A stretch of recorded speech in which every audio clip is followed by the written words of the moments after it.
On the night Amara Obi arrived in Seoul as a contract bride, her husband, Kang Min-Jae, the icy heir to Korea's biggest construction empire, pulled away from her touch, glared into her eyes and said, "You should know something before you get attached. I don't love women."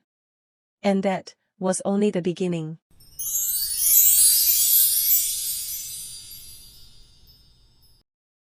Amara had imagined many things about her first day in Korea.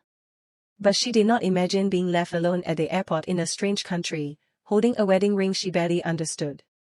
Her husband, her brand new husband, was nowhere to be found. The cameras flashed, reporters whispered, and rumors buzzed. Is that the African heiress? Is the Kang family hiding something? Amara clutched her suitcase tighter. Her journey from Nigeria to Korea was supposed to be a new beginning.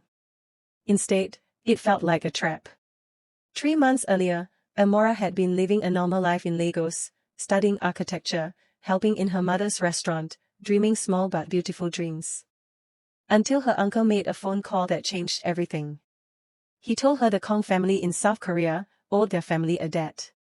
A life-saving debt from years ago. And now, to protect her uncle's business and repay an old promise, the Kang family demanded something shocking. A bride. Not just any bride. A bride who could help stabilize their son's image, and silence a scandal brewing around the Kang heir. Amara said no. She said it 100 times. Until she discovered her uncle's company was collapsing, and hundreds of workers would lose their jobs. So she agreed. Not for love. Not for luxury. But to save her family. And because they promised her one thing. It will only be for 1 year. The first time Amara met Kang Min-Jae was not romantic. It was cold and humiliating. He arrived late. He didn't smile. He didn't speak to her, not even during the wedding photos. And during the signing of their contract marriage, he pushed a stack of papers at her and said only, "Just don't fall in love with me." She thought he was just arrogant. Korean chaebol arrogance, maybe. She had no idea. No idea why he was truly distant. Not yet. Hours after her lonely airport wait, the Kang family's black limousine finally arrived. Min-Jae stepped out. Tall. Perfectly dressed. Expression carved from ice. He didn't apologize. He didn't even look at her properly. Inside the car, silence choked the air. Until Amara broke it. "If you didn't want this marriage," she said quietly, "you could have refused." His jaw tightened. And then he said the sentence that shattered everything. "I didn't refuse because I couldn't. My parents forced me into this, to hide something I didn't choose." She frowned. What are they hiding? He turned to her, eyes burning with anger and a pain she didn't recognize. "Me." Amara's heartbeat skipped. "What do you mean, you?" He exhaled sharply. "You're inside a marriage with a man who isn't attracted to women."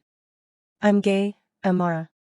And this marriage is the price I'm paying to protect my freedom and my future." She froze. Every dream, every sacrifice, every reason she said yes, crumbled. Before she could respond, the limousine suddenly screeched to a halt. The driver shouted, "Master Min-Jae, we're being followed." Amara's stomach dropped.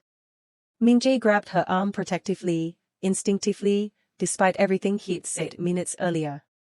Outside the tinted windows, 2 dark SUVs swerved aggressively behind them. Min-Jae cursed under his breath. "Not tonight, not now." Amara's voice trembled. "Who are they?" He didn't look at her. "People who want to destroy this family. And now, thanks to this marriage." He looked at her, really looked at her, for the first time. "They want you too." The car sped forward, tires screeching. Amara clutched the door handle, heart pounding. Her first night in Seoul. And already, someone wanted her gone. The moment the limousine turned sharply to escape, a masked figure on a motorcycle pulled up beside them. Pointing something directly at Min-Jae's window. Something that glinted under the Seoul night lights. Amara gasped. And then, a shattering sound. A scream. everything went black.